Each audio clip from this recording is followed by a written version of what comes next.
So thanks everyone for coming. So I'm Julien, co-founder and CTO of Algolia, and I will try to give a very short and not too deep introduction about our distributed infrastructure.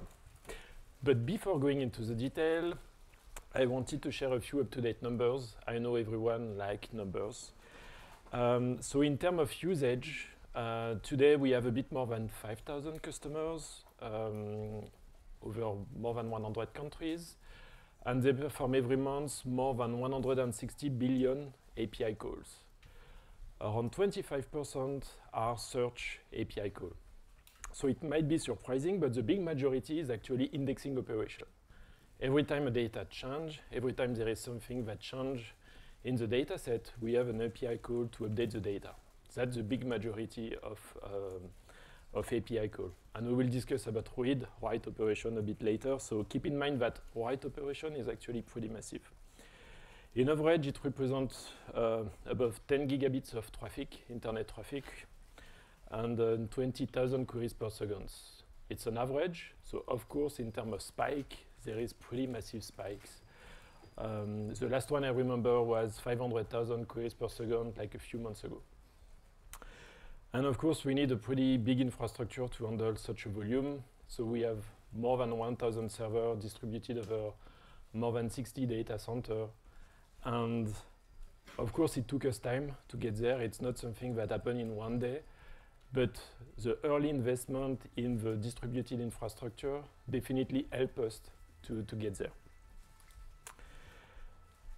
So scaling is one thing, but being highly available is even more important. So I'm sure a lot of you already heard about the CAP theorem, which is you can only have two of the three following concepts: consistency, availability, and partition tolerance. This theorem is true for us too. So consistency, it means that every node has exactly the same state at every moment.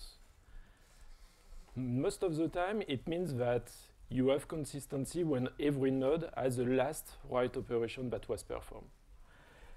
Availability means that the system is always available, of course, but that every node which is not failing has a coherent answer. And partition tolerance is really key when you are distributed. It means that you can tolerate to have a split, like some machine that cannot communicate between them. So for us, it's true too. We cannot do any compromise on availability, for sure. It's too critical for an API. Partition tolerance, we cannot tolerate anything on this one too, because we want to use several providers. I will give a bit more details. And we are distributed worldwide. So partition split happen nearly all the time. So only one that remains is consistency. And we have done a compromise. We are eventually consistent, which means that at a given moment, machines can have a different state, but we ensure every machine will have the same final state. And I will give a few examples to make it more concrete. And if you have to keep only one concept about our architecture, we have a unique mix of multi and mono-tenant. Our infrastructure is divided in clusters. A cluster is a minimum of 3 machines.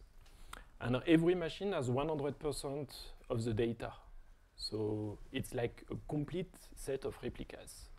Every machine accepts all read and write operation. So it's like a small set of machines, and we can add more. I will give more examples. Those clusters can be configured as a multi-tenant. We have several applications on the same cluster, or as a mono-tenant. Only one application, only one customer on a cluster. And it's critical to have both. Multi-tenant is critical to be able to offer low-end tier, like we have a free plan with 10,000. If we have a dedicated cluster for a free plan, it's like a no-go.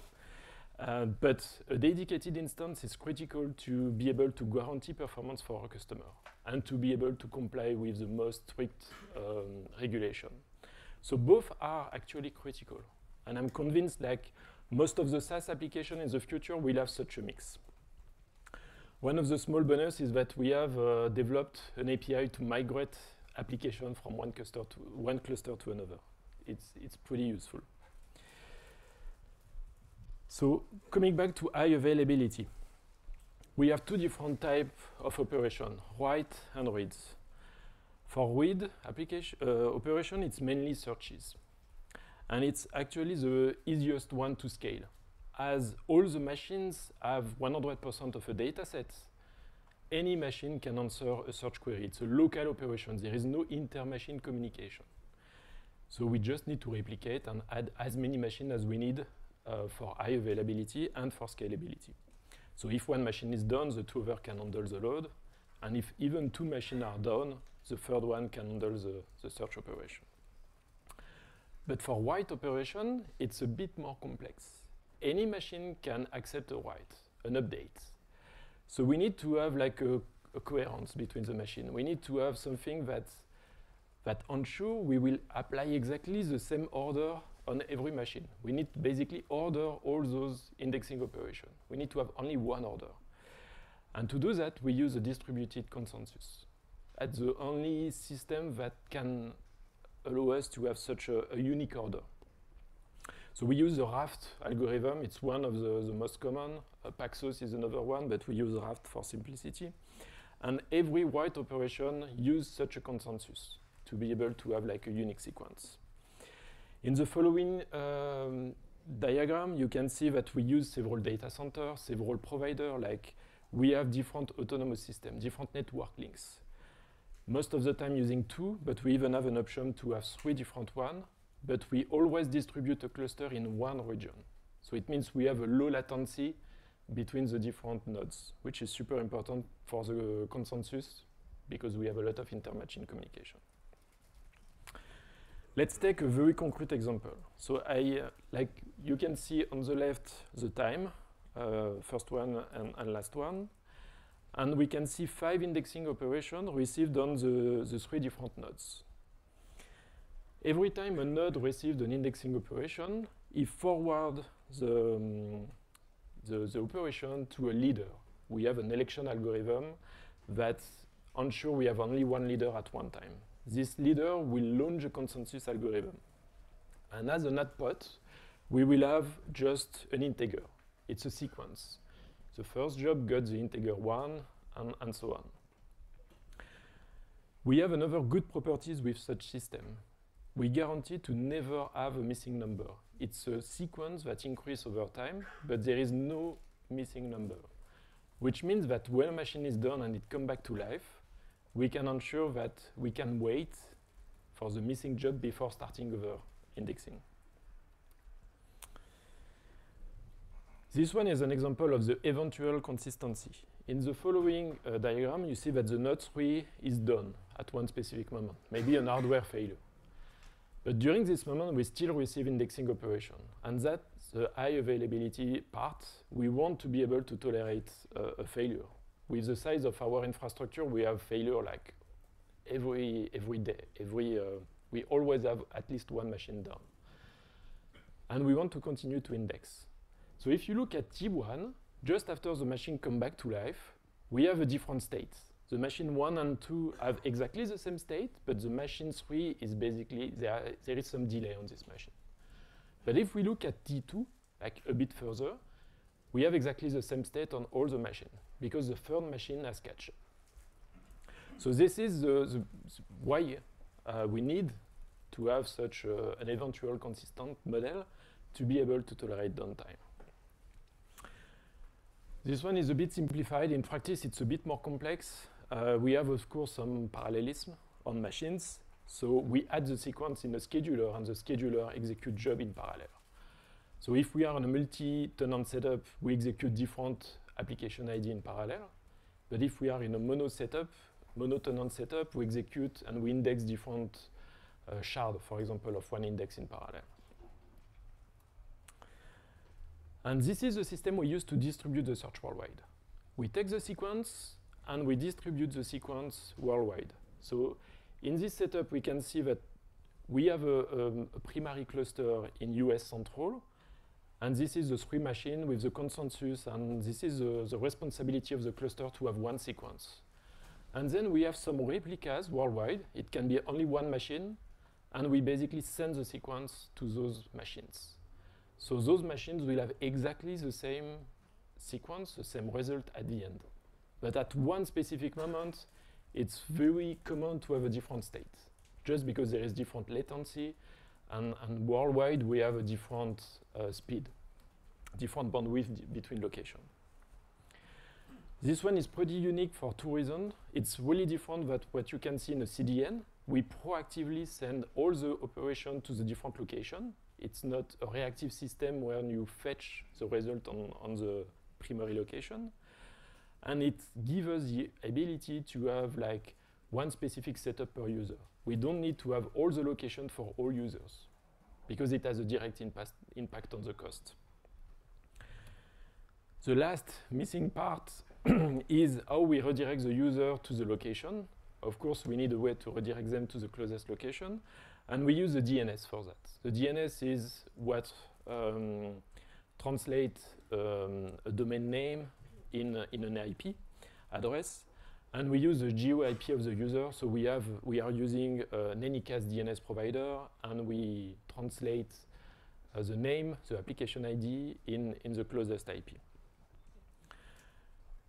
And as it's an application ID, every application ID can have a different set of data center. We have 16 regions in total today, but every user can select the location that makes sense for them. We don't force them to use like all the regions we have because the cost will be massive. Like multiply by 16, the cost of the search is a pretty big consequence. Last thing you might have in mind, everything is fine until everything can fit on one machine.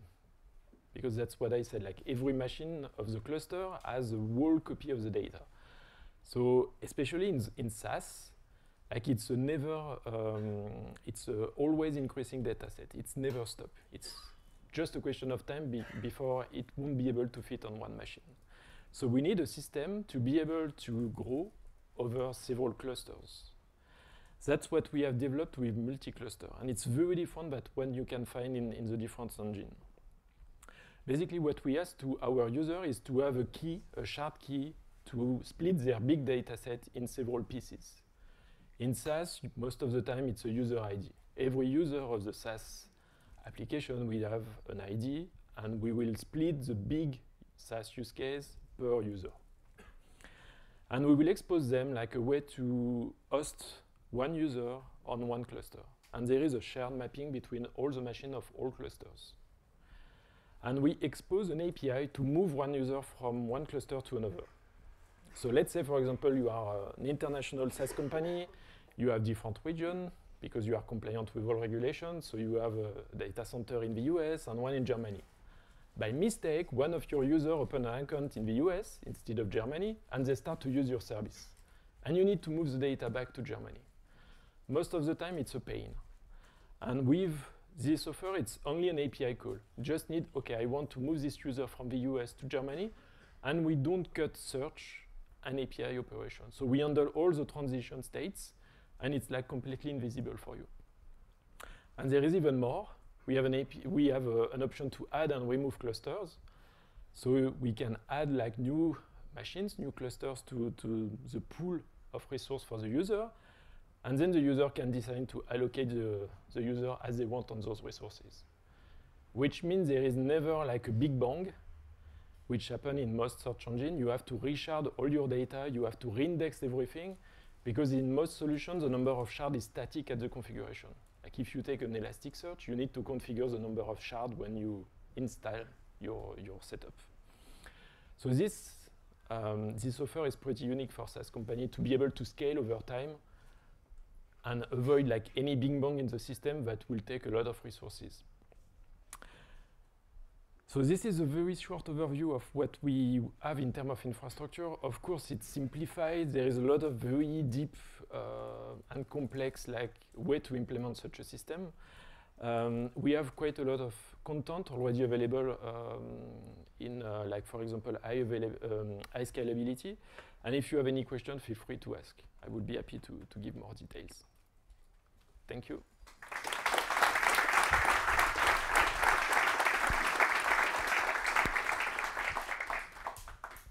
Are there any questions? Okay. So you know how to use the catch box, but for everyone else, this is a microphone, so try to speak into it. Thank you, Julien. Could you remind me what happens when in a cluster every server is accessible from the outside world, but they cannot communicate into each other? So how does the consensus work in that case? So there is a lot of situation when, like for example, like we have 3 machines, 2 data centers. So the data center are available from the outside, both, but we cannot communicate between them. So in this case, we have a partition split. We have 2 machines on one side that can communicate, and one which is like isolated. So during this moment, all indexing operations that will be received on the 2 machines will continue to be processed, because we will have like the consensus with 2 machines. So we need the majority of the machine to be able to accept the operation. But the one which is isolated won't be able to index. So this machine will be on the side until the link is available again, and then the machine will catch up. Thanks.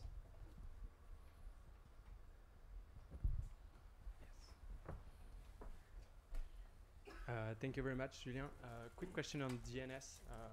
You are mentioning you're using one DNS, but isn't that a bit risky?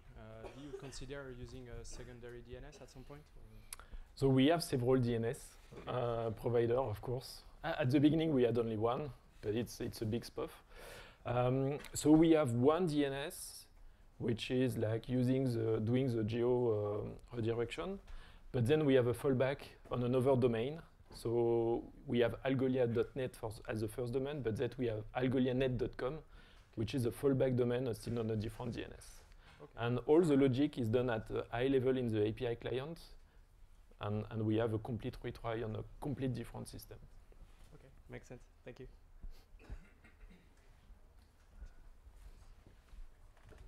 Hey, I'm wondering what kind of tool do you use to test things in between clusters? Like, you want to take down some cluster, or how do you test that? Like, So in terms of testing, I would say that the biggest test we have is that we have an infrastructure deployed on a lot of data centers, so we have failure all the time. So that's a pretty big one. production is not a testing environment. At the beginning, I remember the first version that I developed before having like any infrastructure and anything. It was more a monkey testing approach. So I had the software running for days, and I was killing like process in a random way, just to make sure we would be able to reproduce like all the situation. But in practice, there is so much variety in the different type of problem we can have. Like it's not always a clear cut. Sometimes it's just that the bandwidth or the bandwidth is divided by 10. Maybe the latency is increasing by 10. So there is a lot of degraded performance conditions. And those ones are the worst, because like a clear cut, it's always easy to reproduce and to have a good behavior. But when the setup is completely like degraded, what's happened? Do you have a weird case? And the best is to have like a lot of those cases all the time. But it's really difficult to have like, I would say, a complete test suite for all the situation, and we don't have one today, unfortunately. Like we are not able to reproduce all the situation all the time. But I would say like the low-level layer don't evolve so much. Like the consensus algorithm, we have not done any modifications since a while.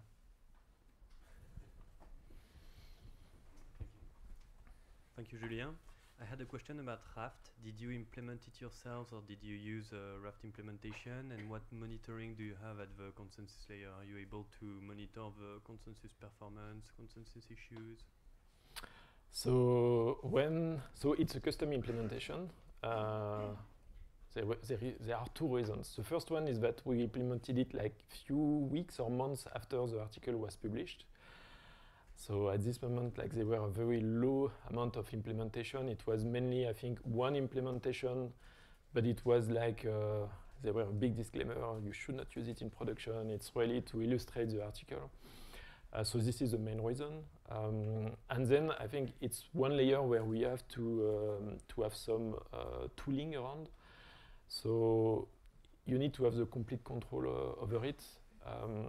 So we have like everywhere in the software we have some probes, which is using our custom monitoring system. We are using a third party, but we have monitoring on a lot of situations. We have like people on call, and every time we discover something bad, we have people like handling the situation. So we have to have like special props. Like if the consensus is blocked for a specific amount of time, we have an alert, for example. Then we need to investigate, is it a network issue? Is it a software bug? Most of the time it's more a network issue. And you said that you implemented Raft just after the article, so before Yeah. that you were using something else like Paxos and... So I was starting to implement Paxos. So I am already used Paxos several times in the past, but it's a super tricky one. So when Raft was published, it was like a no-brainer. Like if the implementation is easier, if it's easier to be like convinced your implementation is safe, I think it's easier. And then later on, when you need to explain, like if we had to go into the detail of explaining Raft, I'm pretty confident we can do it in a 15-minute talk. For Paxos, it's a bit more complex. I'm sure it's doable, but Paxos was developed by a mathematician, and let's say it was designed. It's super strong, it's super robust, but it was not designed to be easy to understand. Thank you.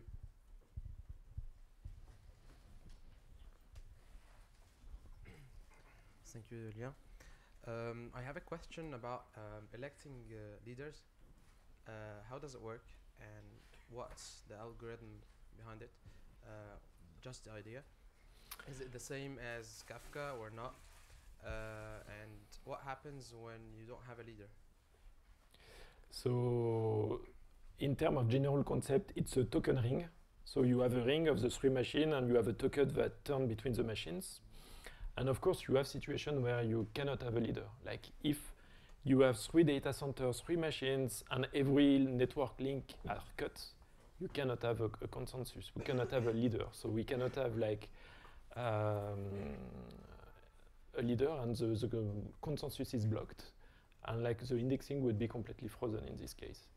So the principle is that you have a token that turns. You pass the token to your next neighbor, but if you cannot, you pass to the n+1. And there is a system that counts the number of people, number of machines that agree on this token, and the token is a proposal of leader. So it's pretty simple. It's described in the Raft. Like most of the election algorithms are using the same concept, and it guarantees you have only one. And when you have a network split, you can have a network split by 2, by 3, by 4, if you have more and more machines. The algorithm is handling all the different cases where you have like a subset of the machine and pretty complex partition. Okay.